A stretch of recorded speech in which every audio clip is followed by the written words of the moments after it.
नमस्ते दोस्तों, स्वागत है आपका अर्थ साधना के यूट्यूब चैनल पे। आप देख रहे हैं अर्थ साधना का आईपीओ एनालिसिस सीरीज और आज हम बात करने वाले हैं एक नए एसएमई आईपीओ के बारे में, that is Sampat aluminium limited IPO. मेरा प्रयास रहता है कि आईपीओ से रिलेटेड मैक्सिमम चीज़ें एक ही जगह आपको एक्सप्लेन करूं। कंपनी का business, financials, valuation, sort, GMP with concluding remarks.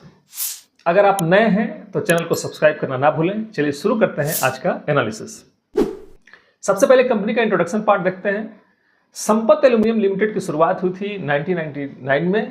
पहले ये एक प्राइवेट कंपनी थी और 2024 में इससे पब्लिक लिमिटेड कंपनी में कन्वर्ट किया गया।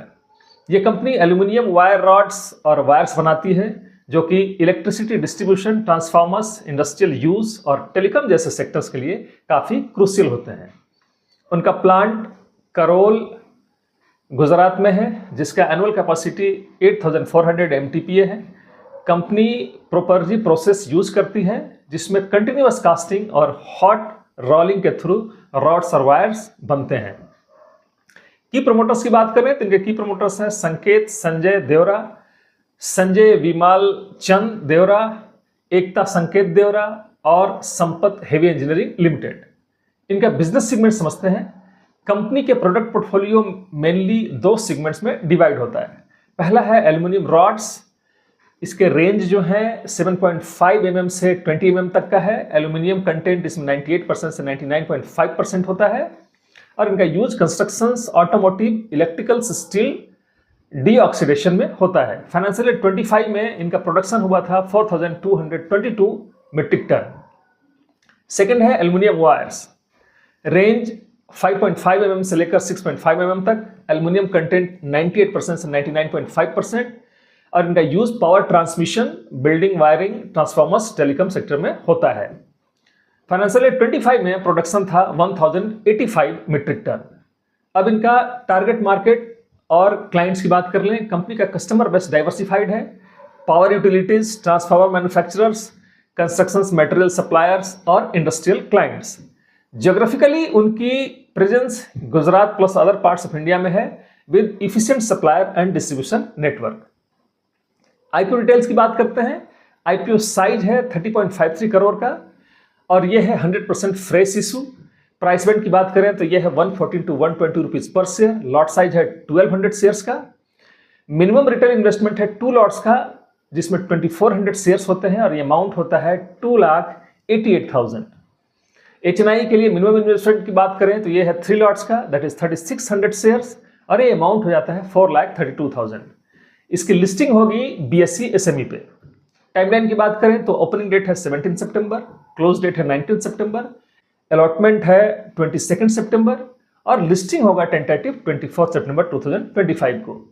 रिजर्वेशन कैटेगरी अगर देख लें तो क्वालिफाइड इंस्टीट्यूशनल बायर्स के लिए है 46.56%, NII के लिए है 14.01%, रिटेल के लिए 32.83% और मार्केट मेकर के लिए 6.6%। लीड मैनेजर और रजिस्ट्रार की बात करें तो बुक रनिंग लीड मैनेजर इनके हैं Marwadi Chandrana intermediaries broker private limited. Registrar हैं इनके कैमियो कॉर्पोरेट सर्विसेज लिमिटेड और मार्केट मेकर हैं global worth securities limited. Objects of the issue की बात करें, कंपनी जो पैसा रेज करेगी उसे यूज कैसे करेगी। सबसे पहले न्यू मैन्युफैक्चरिंग फैसिलिटी के लिए जो बोरिसाना मेहसाना गुजरात में है 23.32 करोड़ का प्रोविजन रखा गया है। नेक्स्ट है जनरल कॉर्पोरेट पर्पस, जो बैलेंस पैसा रहेगा उसका इस्तेमाल जनरल कॉर्पोरेट पर्पस के लिए होगा। फाइनेंशियल परफॉर्मेंस भी इनका हम लोग देख लेते हैं। कंपनी के फाइनेंशियल परफॉर्मेंस पर जो हमेशा एक आईपीओ एनालिसिस का सबसे इंपॉर्टेंट हिस्सा होता है उस पर नजर डालते हैं। फाइनेंशियल 23 में कंपनी का टोटल इनकम था 131 करोड़, लेकिन प्रॉफिट आफ्टर टैक्स सिर्फ 1.42 करोड़ था। इस साल उनका एबिटा भी सिर्फ 2.66 करोड़ था और नेटवर्थ भी छोटी थी, अराउंड 3.6 करोड़। बोरोइंग 16.7 करोड़ तक थी, मतलब शुरुआती में कंपनी काफी लेवरेज्ड और लो मार्जिन वाली थी। फाइनेंशियल 24 में सिचुएशन इंप्रूव हुई, रेवेन्यू बढ़कर 148.9 करोड़ हो गया और पैट जंप करके 6.58 करोड़ तक आ गया, यानी प्रॉफिटेबिलिटी में स्ट्रॉन्ग इंप्रूवमेंट। एबिटा भी 10.5 करोड़ तक बढ़ गया और नेटवर्थ भी 13.2 करोड़ तक हो गई। बोरोइंग्स थोड़ा और बढ़कर 20.65 करोड़ हो गई, लेकिन margins of efficiency clearly better हुई। फाइनेंशियल 25 में रेवेन्यू थोड़ा डीप करके 133 करोड़ आया, यानी टॉप लाइन में 11% का डिक्लाइन हुआ। लेकिन इंटरेस्टिंग बात यह है कि पैट फिर भी ग्रो करके 6.93 करोड़ हो गया और एबिटा इज 11.55 करोड़। मतलब कंपनी ने इफिशिएंसी इंप्रूव करके बॉटम लाइन को सस्टेन किया। नेटवर्थ भी 22.5 करोड़ हो गई और बोरोविंग्स 23.6 करोड़ पर आ गए। अगर हम जुलाई 25 क्वार्टर तक का डेटा देखें, सिर्फ 4 महीने में कंपनी ने 52.3 करोड़ का रेवेन्यू और 3.35 करोड़ का पैट कमाया। एबिटा 5.1 करोड़ और नेटवर्थ 25.8 करोड़ तक पहुंच गई। बोरोविंग्स 24.3 करोड़ पर स्टेबल रहे। अब की रेशियोज की बात कर लेते हैं। As of March 31, 2025 return on equity की बात करें तो 42.42%, ROC is 23.13%, debt to equity is 1.05, that is quite reasonable. Return on net worth की बात करें 30.82%, पैट मार्जिन इज 5.22% और EBITDA margin is 8.70%। Price to book value की बात करें दिस इज 3.13। ईपीएस और पी भी देख लेते हैं। Pre IPO EPS is 11.68 rupees, post IPO EPS is 11.86 rupees, P ratio post issue है 10.12। ईपीएस प्री आईपीओ और पोस्ट आईपीओ सिंपल मेथड से कैलकुलेट किया गया है, PAT divided by outstanding shares, और पी रेशियो अपर प्राइस बैंड को EPS के basis पे निकाला गया है। अब हम लोग इनका SWOT एनालिसिस देख लेते हैं। सबसे पहले स्ट्रेंथ्स, 25 इयर्स का industry experience, diversified customer base, efficient supplier and distribution network, experience promoters with strong track record. Weaknesses की बात करें तो SME listing, liquidity risk high होता है, high minimum retail ticket size that is of 2.88 lakhs, revenue deep in financial year 25 despite a strong financial year 24, borrowings moderately high। अब इनका opportunities की बात करें तो aluminium demand growing in power, telecom, EV and infra sectors, new plant in Mehsana will boost capacity, potential export opportunities in future, shift towards lightweight, corrosion resistance material. Threats की बात करें तो एल्युमिनियम प्राइसेस हाईली वोलेटाइल होते हैं, competition from big players like Hindalco, Nalco, SAV market का risk है, low liquidity and volatility, dependency on power and infra spending cycles.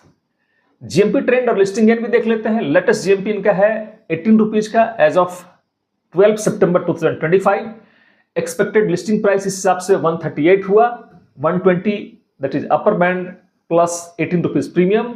Estimated gain इस हिसाब से 15% का दिख रहा है। ध्यान रहे जीएमपी एक इनफॉर्मल इंडिकेटर है, ये सेबी का पार्ट नहीं है और actual listing price entirely different हो सकता है। अब हम लोग इनका पीयर कंपैरिजन देख लेते हैं। Please see the extracts from RHP on the screen for peer comparison. ये हमेशा एक इंपॉर्टेंट सेक्शन होता है जहां हमें समझ आता है कि कंपनी अपने लिस्टेड पीयर्स के कंपैरिजन में कैसी परफॉर्म करती है। संपत एल्यूमिनियम लिमिटेड का पोस्ट इशू ईपीएस है 11.86। अगर हम अपर प्राइस बैंड 120 पर कैलकुलेट करें तो इसका पी रेशियो अराउंड 10.12 बनता है। कंपनी का रिटर्न ऑन नेटवर्थ है 30.8% और एनएवी पर शेयर 38.3 है। आइए इसे कंपेयर करते हैं दो लिस्टेड पीयर्स के साथ। पहला है पाल्को मेटल्स लिमिटेड। फाइनेंशियल ईयर 25 में रेवेन्यू था पाल्को का 24,596 लाख यानी 246 करोड़। ईपीएस था 15.76 रुपीज, पी था 8.56, रिटर्न ऑन नेटवर्थ था 54.25% और एनएवी था 29.01। यहां पाल्को मेटल्स का रिटर्न ऑन नेटवर्थ ज्यादा स्ट्रांग है 50% प्लस और पी वैल्यूएशन थोड़ा लोअर है, यानी रिलेटिव सेंस में पाल्को का शेयर चीपर लगता है कंपेयर टू संपत। अब सेकंड इनके पीयर कंपनी है आर्फिन इंडिया लिमिटेड। फाइनेंशियल ईयर 25 में इनका रेवेन्यू था 70,919 lakh that is 709 crore. EPS था 0.54 रुपीज ओनली, पी था 62.9, रिटर्न ऑन नेटवर्थ था 5.9% और एनएवी था 9.29 रुपीज। आर्फिन इंडिया का साइज बड़ा है लेकिन प्रॉफिटेबिलिटी और नेटवर्थ बहुत लो है और पी रेशियो बहुत हाई है, मतलब वैल्यूएशन एक्सपेंसिव लगती है। संपत एल्यूमिनियम का पी 10 और रिटर्न नेटवर्थ 30% प्लस बैलेंस बनता है, मतलब वैल्यूएशन रिजनेबल है और रिटर्न मैट्रिक्स स्ट्रांग है। पाल्को मेटल्स स्लाइटली चीपर लग रहा है पी टर्म्स में, लेकिन संपत का एनएवी और मार्जिन्स ठीक ठाक हैं। आरफिन इंडिया का रेवेन्यू बड़ा है लेकिन मार्जिन्स और रिटर्न्स वीक हैं और वैल्यूएशन ओवरस्टेज लगती है। ओवरऑल पीयर कंपैरिजन से लगता है कि संपत एल्युमिनियम एक फेयर वैल्यूएशन पर आ रहा है, स्पेशली जब हम इनके रिटर्न नेटवर्थ और सेक्टर पोजीशनिंग को देखते हैं। आउटस्टैंडिंग लिटिगेशंस और मटेरियल डेवलपमेंट्स भी हम लोग देख लेते हैं।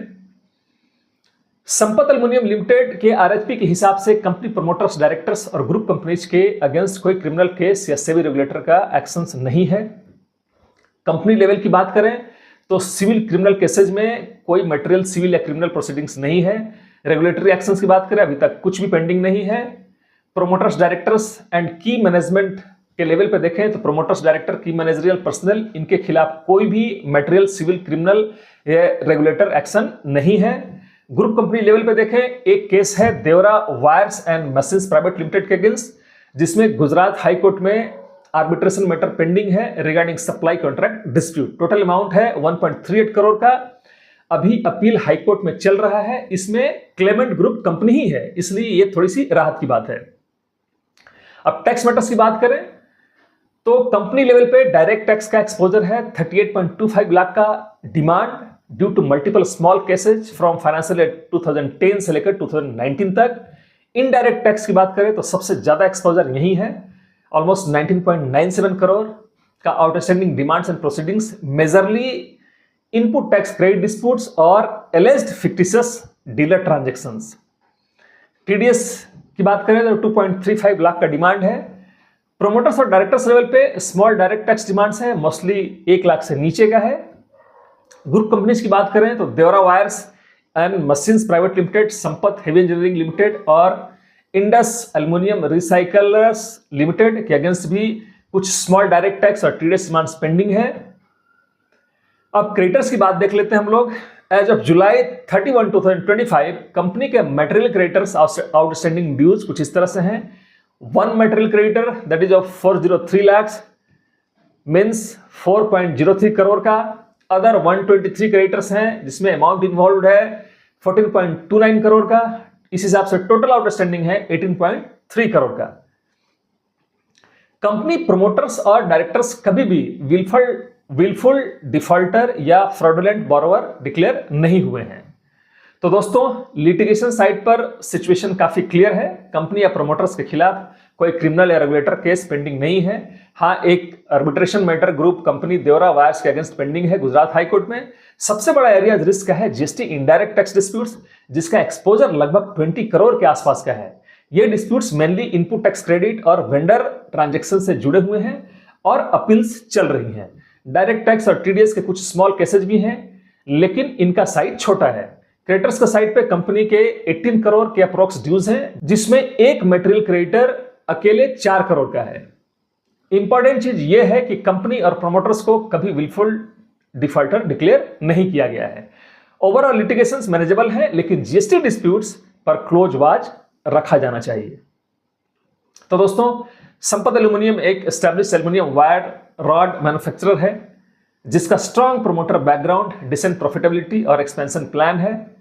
पॉजिटिव्स की बात करें तो strong ROE and margins, reasonable P valuation, growth opportunity in infra and power sector. Risk की बात करें तो SMA liquidity, high entry cost, financial year 25 revenue dip, sector cyclicality. ये आईपीओ एक बैलेंस स्टोरी लगती है, but GST dispute is a matter to be watched closely. ये analysis सिर्फ एजुकेशनल और इन्फॉर्मेशनल पर्पस के लिए बनाई गई है। ये किसी भी तरह से आपको इस आईपीओ को अप्लाई या स्किप करने का रिकमेंडेशन नहीं देती है। कोई भी डिसीजन लेने से पहले अपने फाइनेंशियल एडवाइजर से सलाह जरूर करें। दोस्तों, वीडियो पसंद आया हो तो लाइक, शेयर और सब्सक्राइब जरूर करें। नीचे कमेंट में लिखें आपका व्यू क्या है रिगार्डिंग संपत एल्युमिनियम आईपीओ। मिलते हैं नेक्स्ट आईपीओ में, तब तक के लिए जय हिंद, जय भारत।